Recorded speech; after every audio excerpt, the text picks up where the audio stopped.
Hello guys, welcome to all of you at your own channel Book Hive Educator. As you know, I'm Vikash, the teacher of English. तो guys, आज की जो class है that is error detection. जैसे कि आपको पता है कॉमन एरर्स पूछे जाते हैं आपके पेपर में और काफ़ी इंपॉर्टेंट पूछे जाते हैं। तो आज जो मैं कॉमन एरर लेकर के आया हूँ बच्चों, वो ऐसा कॉमन एरर लेकर के आया हूँ कि किसी एक पर्टिकुलर चीज़ के ऊपर मैं लेके आया हूँ, सो दैट आपको क्या होगा कि आप क्वेश्चन अटेम्प्ट करने के साथ साथ आपको उसमें जो भी रूल्स मैं बताऊँगा कॉपी पेन लेकर के बैठो, जो रूल्स मैं बताऊँगा वो आप उससे ध्यान से सुनते भी रहो, तो इस तरीके से भी चीज़ें आपकी बहुत हद तक क्लियर हो जाएंगी। ठीक है guys, so we must start our class today. देखो, a sentence has been given, okay, or we can say it has been divided into 5 parts. Basically 4 parts होते हैं, बट ये ज़्यादा मैटर नहीं करता है कि हाँ सेंटेंस 4 पार्ट्स में डिवाइडेड है या फिर 5 पार्ट्स में डिवाइडेड है। बेसिकली मैटर ये करता है कि हाँ आप इसमें क्या सीख के जाते हो। If you don't find any error in this particular sentence then you have to go for no error. अगर लगता है कि सेंटेंस परफेक्टली फाइन है, कोई एरर नहीं है, तो आप नो एरर के लिए जाओगे। अगर आपको लगता है कि नहीं किसी एक पार्ट में, जैसे ये फर्स्ट पार्ट है, ये सेकंड पार्ट है, ये थर्ड पार्ट है और ये फोर्थ पार्ट है, अगर आपको लगता है किसी एक पर्टिकुलर पार्ट में एरर है तो you have to just tick out that part. But यहाँ पे चूंकि हम डिस्कस कर रहे हैं तो मैं साथ ही साथ सेंटेंस को सही करना भी आपको सिखाऊंगा। Question is here, you know it very well that your success in life depends not on my advice but on somebody else। कहते हैं कि तुम जानते हो ये बहुत अच्छे से कि तुम्हारी जो सफलता है लाइफ में वो डिपेंड करती है सिर्फ मेरे एडवाइस पे नहीं बल्कि दूसरों के भी ध्यान रखना। मीनिंग क्या आ रही है कि सिर्फ मेरे एडवाइस पे नहीं, दूसरों के भी। तो बच्चों एक बात मैं आपको बता देना चाहता हूँ कि जब आप somebody लिखते हो, सपोज आपने somebody यहाँ पे लिखा, ठीक है, और आपको कहना है somebody का मतलब होता है कोई, अगर कहना है कि किसी का तो somebody के साथ हम यूज करेंगे somebody's, तो परफेक्टली फाइन है। लेकिन अगर somebody के साथ, सपोज अगर मैं यहाँ पर कहूँ कि somebody के साथ अगर मैं एक वर्ड यूज करूँ यहाँ पर else का, ठीक है, else का मतलब क्या होता है अन्य। जैसे अगर आप यूज करते हो somebody का मतलब होता है कोई, और somebody else का मतलब क्या होता है कोई अन्य। तो यहाँ पे क्या कहना चाह रहा है कि सिर्फ मेरे एडवाइस पे नहीं, किसी अन्य के भी। तो का, के, की का सेंस आ गया। तो जब कभी भी आपको का, के, की का सेंस देना है तो आपको एपोस्ट्रोफेस का यूज करना होता है। तो एपोस्ट्रोफेस का यूज अगर करना है तो आप somebody के साथ करो, कोई प्रॉब्लम नहीं है। लेकिन जब somebody के साथ else आ जाता है तो एपोस्ट्रोफेस का यूज somebody के साथ ना करके else के साथ करना होता है, and this is the most important point. तो इस सेंटेंस में एरर कौन से पार्ट में है? फोर्थ पार्ट में है। अगर मुझे ये सही करना हो तो मुझे क्या करना होगा? इस else के साथ एपोस्ट्रोफेस का यूज करना होगा, तब जाकर के सेंटेंस की मीनिंग क्या आएगी कि तुम जानते हो बहुत अच्छे से कि तुम्हारी सफलता लाइफ में सिर्फ मेरी एडवाइस पे नहीं बल्कि किसी और की भी एडवाइस पे डिपेंड करती है। ये सेंटेंस की मीनिंग है। तो जैसे कि आपने ये रूल देख लिया कि if we have to use apostrophes with somebody we can use, but if else is added with somebody we go for else to add apostrophes। ये रूल आप साथ साथ लिख भी सकते हो, ठीक है, ये पेपर में काफी बार पूछा भी गया है। So I think question number 1 is very clear to all of you. So moving to the next question.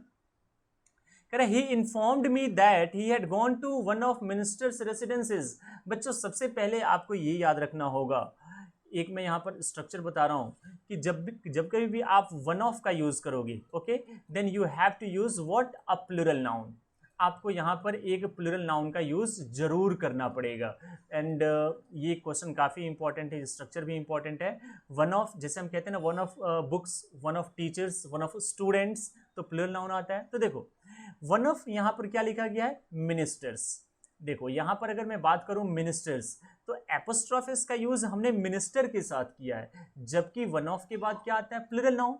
तो मुझे यहाँ पर क्या करना चाहिए? इस मिनिस्टर के जगह पे सबसे पहले मुझे मिनिस्टर्स करना होगा, सो दैट ये प्लूरल बन जाए, और मुझे करना होगा का, के, की का सेंस देना होगा। तो बच्चों आपको बता देना चाहता हूँ कि जब किसी वर्ड में आप का, के, की का सेंस देना चाहते हो, ठीक है, तो उसमें हम एपोस्ट्रोफेस का यूज करते हैं। लेकिन अगर उस वर्ड के एंड में एस है तो सिर्फ आप एपोस्ट्रोफ का यूज करोगे, तो ये काके का सेंस ऑटोमेटिकली ले लेगा।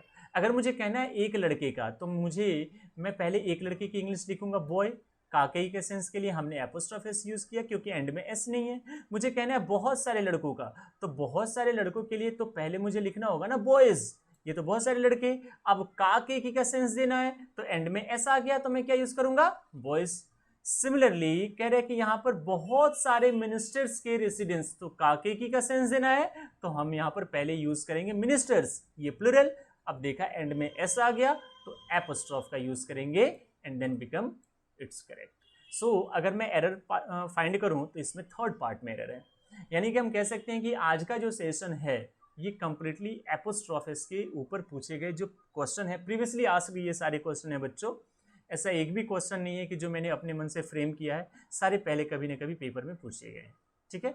सो moving to the next question, question number 3, the building's roof. आपको बता देना चाहता हूं कि एपोस्ट्रोफिस का यूज कभी भी आप नहीं करोगे किसके साथ, नॉन लिविंग थिंग के साथ। नॉन लिविंग थिंग के साथ एपोस्ट्रोफिस का यूज नहीं होगा, तो जाहिर सी बात है कि फर्स्ट पार्ट में एरर है। सर अगर मैं एपोस्ट्रोफिस का यूज नॉन लिविंग थिंग के साथ नहीं करूंगा तो नॉन लिविंग थिंग के साथ क्या आएगा बच्चा, हम यूज करेंगे ऑफ का। तो मैं यहां पर इसे अगर मुझे सही करना हो तो मैं क्या कहूंगा, द रूफ ऑफ, क्योंकि ऑफ का यूज मैं करूंगा, द रूफ ऑफ बिल्डिंग अगर मैं यूज करता हूं तो ये मेरा परफेक्टली फाइन हो जाएगा। आई होप ये सबको समझ आ रहा होगा। अब ये सब रूल से आप याद रखना कि एपोस्ट्रोफिस का यूज नॉन लिविंग थिंग के साथ नहीं होता है। देखो एक केस है जब होता है, तो मैं एपोस्ट्रोफिस के यूज पे भी एक वीडियो लेकर के आऊंगा, आप देखना, आपको बिल्कुल अच्छे तरीके से समझ आएगा। सर्टेन रूल्स होते हैं बच्चों, ऐसा लैंग्वेज में हार्ड एंड फास्ट नहीं है, मैंडेटरी नहीं है that you don't have to use such and such. कुछ सर्टेन केसेस होते हैं जहां पे हम करेंगे, बट जो आपके पेपर की मैं बात करूं तो आपके पेपर के पॉइंट ऑफ व्यू से यहां पर एपोस्ट्रोफिस का यूज नहीं होगा। Okay, so moving to the question number 4, I visited John's and Mary's house twice but found the couple absent. Most important question मैं आपको यहाँ पे बता देना चाहता हूँ, ध्यान से देखना। एक नाउन है और फिर हमने यहाँ पर यूज कर दिया एंड, यानी कि we are just connecting to nouns with the help of and, ठीक है। एक नाउन यहाँ पर है, एक नाउन यहाँ पे है, ठीक है। अब देखो ये दोनों नाउन मिलकर के किसी अगर एक चीज को यहां पर पोजेस कर रहे हैं, कोई एक चीज है यहां पर, दोनों मिलकर के पोजेस कर रहे हैं, तो एपोस्ट्रोफिस एंड वाले के साथ। लेकिन क्या होगा कि जब नाउन और फिर मैंने अगेन यहां पर एंड से एक और नाउन कनेक्ट कर दिया, मतलब आई मीन कि मैंने दो नाउन कनेक्ट किया और यहां पर कोई चीज है जिस पर दोनों का हक जो है वो अलग अलग है, तो एपोस्ट्रोफिस दोनों के साथ आएगा, ठीक है। अब इसे बेहतर एग्जाम्पल कैसे समझोगे, सपोज दो सगे भाई हैं, तो दो सगे भाई की जो माँ होगी वो तो एक ही होगी ना। जैसे मान लो सपोज एक मैंने कहा राम और श्याम दोनों सगे भाई हैं, तो राम एंड श्याम्स मदर, तो जो मदर है इस मदर पे तो दोनों का हक है, तो एपोस्ट्रोफिस एंड वाले के साथ जाएगा। लेकिन अगर दोनों की जो वाइफ है वो तो वाइफ अलग अलग होगी ना दोनों की, तो जब दो चीज एंड से जुड़े हो और दोनों का हक अगर अलग अलग है तो एपोस्ट्रोफिस दोनों के साथ जाएगा। तो सिमिलरली यहाँ पे देखो जॉन्स एंड मैरिज हाउस, यहाँ बात कर रहा है कपल की, तो जब कपल की बात कर रहा है तो घर पर तो दोनों का हक होगा, यानी कि दो नाउन एंड से जुड़े हुए हैं और दोनों का पोजीशन अगर सेम है तो एपोस्ट्रोफिस किसके साथ जाएगा, लास्ट वाले के साथ। यानी कि मुझे जॉन्स में से एपोस्ट्रोफिस का यूज हटाना होगा, क्या होगा, John and marriage house. I hope आपको ये समझ आया। अगर किसी को डाउट हो रहा है आप कमेंट करो, मैं बताऊंगा। क्वेश्चन नंबर 5 देखते हैं, I stopped his going out late at night. सबसे पहली बात बच्चों कि अगर मैं इसको हिंदी से ही चलूं तो हिज का मतलब क्या होता है, उसका, ध्यान से समझना, ठीक है।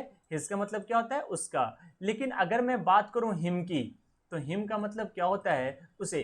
देखो ये बात बहुत प्रैक्टिकल है कि हमें इंग्लिश में तो क्वेश्चन अटेम्प्ट करना ही होता है, but we feel very much comfortable in Hindi. whenever we read a sentence we try to evaluate its Hindi meaning. अब इस सेंटेंस को पढ़ के देखो, कहीं ना कहीं आपको हिंदी से ही आपको समझ आ जाएगा। I stopped his going out late at night because the situation in the town was very tense. You have to just find out error. If you find that there is no error in this particular sentence, go for option number 5. अब देखो meaning क्या है, I stopped his going out late at night. मैंने उसका बाहर जाना रोका रात को देर से। उसका बाहर जाना रोका या उसे बाहर जाने से रोका, आप समझ करके खुद सोचो। आप खुद एक बार बोल करके देखो कि उसका बाहर जाने से मैंने रोका या उसे रात को देर रात से बाहर जाने से रोका, यानी कि उसे का सेंस आ रहा है, बट अब yes we go for him, so here his is wrong, so second part में एरर है, यहाँ हिज की जगह क्या होना चाहिए, हिम होना चाहिए। बहुत सारी बातें हैं यार कि जो हम खुद से भी समझ सकते हैं, बोल करके समझ सकते हैं। Okay, so question number 6, he did not approve of his son raising stupid question and thereby vexing the teacher. इसकी भी मीनिंग निकालने की कोशिश करो, because you are learning English. until and unless you evaluate the meaning of the sentence, you will not be able to find the correct answer of that particular sentence. Meaning तो निकालनी होगी, क्योंकि आप language पढ़ रहे हो तो sense तो समझना होगा. यानी इसकी मीनिंग क्या है? he did not approve, उसने अप्रूव नहीं किया. क्या अप्रूव नहीं किया? his son raising stupid question, उसके बेटे का स्टूपिड क्वेश्चन रेज करना, उसके बेटे का रेज करना स्टूपिड क्वेश्चन. तो देखना सन के साथ काके की का सेंस आ रहा है, जो कि गलत है. मुझे यहां पर क्या करना चाहिए? His son's raising stupid question and thereby vexing the teacher. देखो इस तरीके से चीजें हम करेंगे ना, आपको बहुत अच्छा फील होगा. सीरियसली आप यकीन मानो कि आप लैंग्वेज पढ़ रहे हो. लैंग्वेज में जब तक आप इस तरह की चीज़ें नहीं करोगे ना कि सेंस क्या आ रहा है, मीनिंग क्या आ रही है, तब तक आपको स्ट्रक्चर देख करके एरर पता नहीं चलेगा. ठीक है, तो यहाँ पर हमने क्या देखा कि उसके बेटे का रेज करना स्टूपिड क्वेश्चन, इसलिए हमने सन के साथ एपोस्ट्रोफेस का यूज किया. Very good. America's problem are however not so serious and awful as India. अब इसकी मीनिंग निकालो. अमेरिका की समस्या उतनी सीरियस नहीं है और भयावह नहीं है जितनी की इंडिया की. तो इंडिया की, इंडिया तो यहाँ पर इंडिया है, काके का सेंस तो नहीं आया. तो मुझे क्या करना चाहिए यहाँ पर? क्योंकि एपोस्ट्रोफेस का use, we can use apostrophes with the name of a country, तो यानी कि यहाँ पर इंडियाज करना होगा. फोर्थ पार्ट में एरर है, इंडिया नहीं होगा, सेंस के अकॉर्डिंग है. अच्छा देखो, अब आप कहोगे कि सर ये इतने आसान क्वेश्चन है. देखो सेंस के अकॉर्डिंग ये क्वेश्चन पेपर में पूछे गए हैं, यही तो मैं आप लोगों को समझाना चाहता हूँ. सेंस निकालो, everything will be fine in your comfort zone. अब देखो ये क्वेश्चन, इसकी भी मीनिंग क्या है? जब तक आप सेंस नहीं निकालोगे नहीं समझ आएगा.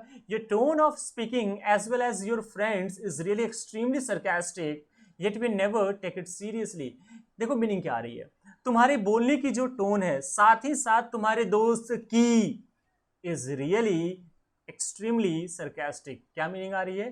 तुम्हारे बोलने की जो टोन है, साथ ही साथ तुम्हारे दोस्त की. तो देखना फ्रेंड के साथ भी तो का के की का सेंस आ रहा है, गलत हो गया. एपोस्ट्रोफिस नहीं है, मुझे क्या यूज करना चाहिए यहाँ पर? यानी कि यहाँ पे योर फ्रेंड्स. ठीक है, परफेक्टली फाइन है. सेकेंड पार्ट में एरर है, कोई दिक्कत नहीं है, टेंशन नहीं लेनी है. Question number 9, the finance minister boasts of improving the economic condition of the countries. countries क्यों करेंगे हम? यहाँ पर ऑलरेडी ऑफ आ गया, काकी का सेंस तो दे रहा है, तो यहाँ पर एपोस्ट्रोफिस की जरूरत है नहीं. तो मैं क्या कहूंगा? The finance minister boasts of improving the economic condition of the country. Fourth part में एरर, बहुत आसान है. The life of the rich is not in many ways as peaceful as that of poors. Of आ गया, तो यहाँ पर एपोस्ट्रोफिस. क्योंकि देखो बच्चों, मैंने अभी आपको ऊपर कुछ सेंटेंस में मैंने बताया कि ऑफ का मतलब ये होता है का के की. ये खुद पोजीशन बताता है. इसकी मीनिंग क्या होती है? का के की. इसकी ऑलरेडी मीनिंग ये होती है. देन व्हाई वी यूज, यहाँ पर का के का सेंस आ रहा है तो एपोस्ट्रोफिस का यूज क्यों करें? So this is the wrong part. Question number 4, for your sake, तुम्हारी खातिर, as well as for your wife, साथ ही साथ तुम्हारी वाइफ की खातिर. तो देखना वाइफ के साथ भी तो का के का सेंस आ रहा है, तो यानी कि यहां पर मुझे क्या यूज करना होगा? वाइफ्स.